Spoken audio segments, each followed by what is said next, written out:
नमस्कार दोस्तों, मैं रश्मि, मेरे चैनल में आप सबका स्वागत है। तो आज मैं महाशिवरात्रि की पूजन में किन-किन सामग्रियों को आपको प्रयोग करना है, वो आपके लिए लेकर आई हूँ। सबसे पहले आपको आटा रखना है, जिससे आपको चौक बनाना है। चावल आपको टूटा नहीं रखना है, चावल पूरा फुल ही रखना है, टूटा वाला चावल बिल्कुल भी प्रयोग नहीं करना है, जो कि आप कलश बनाने के लिए प्रयोग करेंगे। मैंने इस पर हल्दी, सुपारी, लौंग और इलायची रखी है, जो कि आपको पान के साथ आपको प्रयोग करना है तो करिए, नहीं आप हल्दी सुपारी चढ़ाने के लिए चाहिए। ये कपूर है, जो कि आपको हवन के लिए भी चाहिए, साथ ही आपको और ये मैंने चंदन रखा है। आपको सिंदूर नहीं लेना, सिंदूर आपको केवल गौरी माता को चढ़ाने के लिए चाहिए है और भोलेनाथ को आपको शिवलिंग में चढ़ाने के लिए आपको चंदन चाहिए है। फिर उसके बाद आपको शहद चाहिए और ये इत्र चाहिए है, जो कि आपको ईज़िली कहीं भी बाज़ार में मिल जाएगा।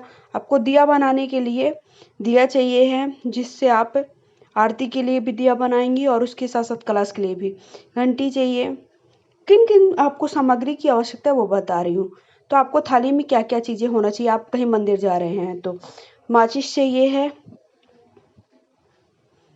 उसके बाद एक नारियल चाहिए है, जिस पे आप मौली लपेट कर रख लीजिए या फिर वहाँ पर ही आप लपेट सकते हैं। आपको मंदिर के बाहर भी नारियल मिल जाएगा, लेकिन आप घर से लेकर जाना चाहते हैं तो आपको ये सारी चीज़ें लेके जानी हैं। अगरबत्ती का एक पैकेट रख लीजिए।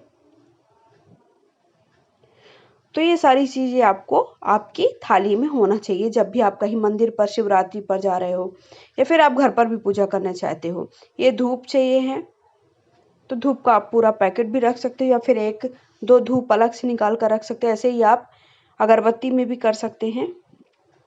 तो ये देखिए, अभी आपको और सारी चीज़ें चाहिए, इतनी चीज़ों में नहीं होगा।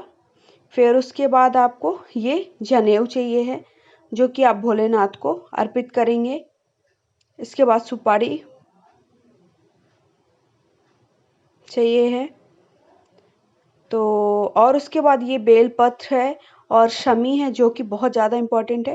ये आपको लेना बिल्कुल भी नहीं भूलना। 5 दल की आपको मिल सके, 3 दल की मिल सके तो आपको जो कि धोकर रख के रख लेना है या फिर आपको किसी भी मंदिर के बाहर ज़रूर मिल जाएगा। ये मैंने तरह-तरह के कुछ फूल रखे हैं। इस पे मदार का फूल आपको बिल्कुल नहीं भूलना है। उसके साथ-साथ एक और फूल आता है, सफ़ेद फूल उनको बहुत ज़्यादा पसंद है, तो वो आपको रखना है। और मैंने दूर्वा रखी, जो कि गणेश जी को अर्पित करने के लिए रखी है। और आपको लाल फूल नहीं, सफ़ेद या पीले फूल ही भोलेनाथ के लिए चाहिए। एक लोटा चाहिए जिस पर जल भरा हो। अगर आप कहीं जा रहे हैं तो वहाँ पर भगवान को नहलाने के लिए, और अगर आप घर पर पूजा कर रहे हैं तो आपको 2 लोटे चाहिए, एक में जल भरकर चाहिए और एक में आपको कलश बनाने के लिए लोटा चाहिए। ये आप कोई भी मौसमी फल जो भी आपके पास फल हैं वो ले लीजिए। मैंने आम भी रखा है, क्योंकि आम भी इनको चढ़ता है, कच्चा आम है। उसके साथ-साथ बेर भी अगर आपको मिल जाती है तो बेर भी आप ले लीजिए, और नहीं मिलती है तो आप इतनी चीज़ें ले सकते हैं।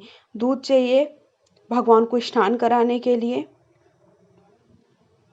दूध आपको कच्चा लेना है, पका हुआ दूध नहीं लेना है कि आप पका कर लें। कच्चा दूध ही उनको चढ़ाया जाता है, ये आपको पता होगा, नहीं पता तो मैं बता देती हूँ। दही चाहिए है, इस पर आप शक्कर थोड़ा-सा डाल दें, और नहीं तो आप पंचामृत टाइप का भी बना सकते हैं। तो ये सारी चीज़ भगवान को स्नान। गंगा जल है, ये भी आप कटोरी में ले लीजिए। उसके बाद ये आपको कोई भी भगवान की फ़ोटो है, जिसमें भगवान के पूरे परिवार की फ़ोटो है, क्योंकि मैं घर पर पूजा के लिए बता रही हूँ इसलिए आपको ये चाहिए है। और अगर आप कहीं और मंदिर पर पूजा करने जा रहे हैं तो आप इसे नहीं ले जाइए। ये भगवान की शिवलिंग है, जिस पर आपको ये सारी चीज़ें चढ़ानी। भगवान की शिवलिंग आप बाजार की शिवलिंग भी खरीद सकते हैं, या फिर खुद से भी बनी हुई, जैसे आप शंकर जी की मिट्टी से मूर्ति बनाए वो भी आप बना सकते हैं। ये आपको आरती के लिए थाली चाहिए है। उसके बाद तो ये सारी चीज़ें आपको, ये मैं आप श्रृंगार का सामान बता रही हूँ, क्योंकि आपको पार्वती जी भी की भी पूजा होती है इस पर।